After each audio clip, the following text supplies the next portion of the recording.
Ini lanjutan dari part 1. Kalau lu belum nonton, mending lu nonton part 1-nya karena bakal nyambung sama ceritanya. Gue mau cerita, perusahaan tempat gue magang bisa dibilang bukan perusahaan yang besar gitu. Karena di kantor cuma ada 3 karyawan dan 1 bos. Lucunya ya, kantornya tuh bentuknya kayak rumah orang-orang kaya yang ada di sinetron. Tapi ini gak ada judul kayak azab YouTuber animasi yang jarang upload video baru.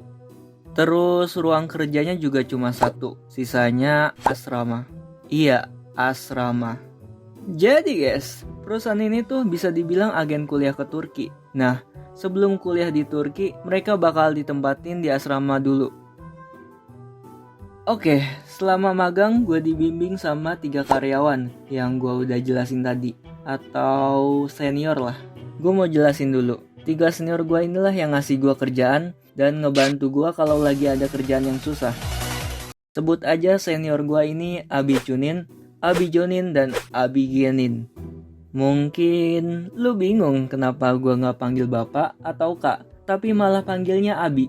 Jadi guys, di perusahaan ini tuh emang ngikutin budayanya orang Turki. Jadi kalau manggil orang yang lebih tua dari kita, panggilannya itu Abi, yang artinya kakak laki-laki. Mau usianya 20, 30, atau abang-abang elf rambut putih juga dipanggilnya ya Abi. Dari situ gue agak iri sih sama mereka. Karena kalau udah dipanggil Abi, rasanya tuh muda terus, gak pernah tua. Gue kuliah di jurusan DKV, pastinya magang di bagian desain dong. Ekspektasinya sih gitu. Cuma di kantor ada aja kerjaan yang gak ada hubungannya sama jurusan gue. Kalau dilihat 50%-nya ngedesain dan sisanya itu bagian administrasi. Kerjaan gue bisa dibilang susah-susah gampang karena harus ngebagi waktu antara 2 kerjaan itu. Kadang ya, selama seminggu gue disuruh sama senior gue buat bantu dia ngerjain kerjaan administrasi. Kayak input data, daftarin ke kampus, sama daftar visa. Dari semua kerjaan yang paling gue kesel adalah ngedaftarin. Biasanya pendaftaran itu lewat websitenya langsung. Gak tahu kenapa ya, websitenya itu ada dendam kali sama gue. Contohnya kayak pas gue ngedaftarin ke kampus. Ada aja kampus yang punya sistem pendaftarannya ribet banget kayak main game. Kalau dibayangin, kayak gue harus ngelawan bos atau ngerjain puzzle-nya dulu baru bisa ngedaftarin. Itu juga kalau lu nggak game over di tengah jalan. Ada juga yang epic banget, yaitu formulir pendaftarannya yang cuma bisa pakai bahasa Turki. Dan itu gua gak ngerti. Coba lu pikir, gue sampai berkali-kali nanya ke senior gue kayak, Abi, ini artinya apa Bi? Mungkin kalau senior gue temperamental akut, hidup gue gak bakal lama. Gue keburu di kamehameha sama senior gue. Tapi untungnya senior gue sabar banget.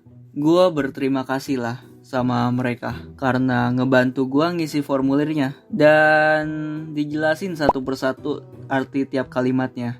Sampai akhirnya gue bisa bahasa Turki. Kalau ditranslate, loh kok gak ngedesain?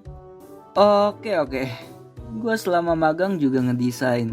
Gue sering banget dikasih kerjaan desain sama Abi Jonin. BTW di perusahaan ini yang ngurus sosial media dan segala macam desain itu Abi Jonin. Ada waktu dimana Abi Jonin cuti seminggu dan otomatis kerjaan desain gue yang handle. Waktu itu gue disuruh buatin brosur sama bos gue. Katanya tolong buatin brosur segera karena ini bos besar yang minta. Gimana gak panik? Gue disuruh bikin brosur dan ini bos besar yang minta. Tapi langsung gue kerjain dan deadline-nya kira-kira 1 minggu. Akhirnya sih selesai juga. Dan momen yang ditunggu yaitu calon revisi. Brosur selesai, tinggal revisi. Bos gua dan bos besar ngadain meeting online buat ngebahas brosurnya. Di situ bener-bener awkward banget. Selama meeting si bos besar ini ngasih tahu apa yang kurang dari desainnya dan langsung gua benerin lah. Yang jadi awkward adalah si bos besar gua ini orang Turki asli. Dia sebetulnya bisa bahasa Indonesia, cuma cara ngomongnya masih ada aksen Turkinya. Jadi gua nggak paham apa yang diminta. Oke, karena gua nggak paham dan pas itu Kena omelan juga kayak bukan begitu, tapi begini.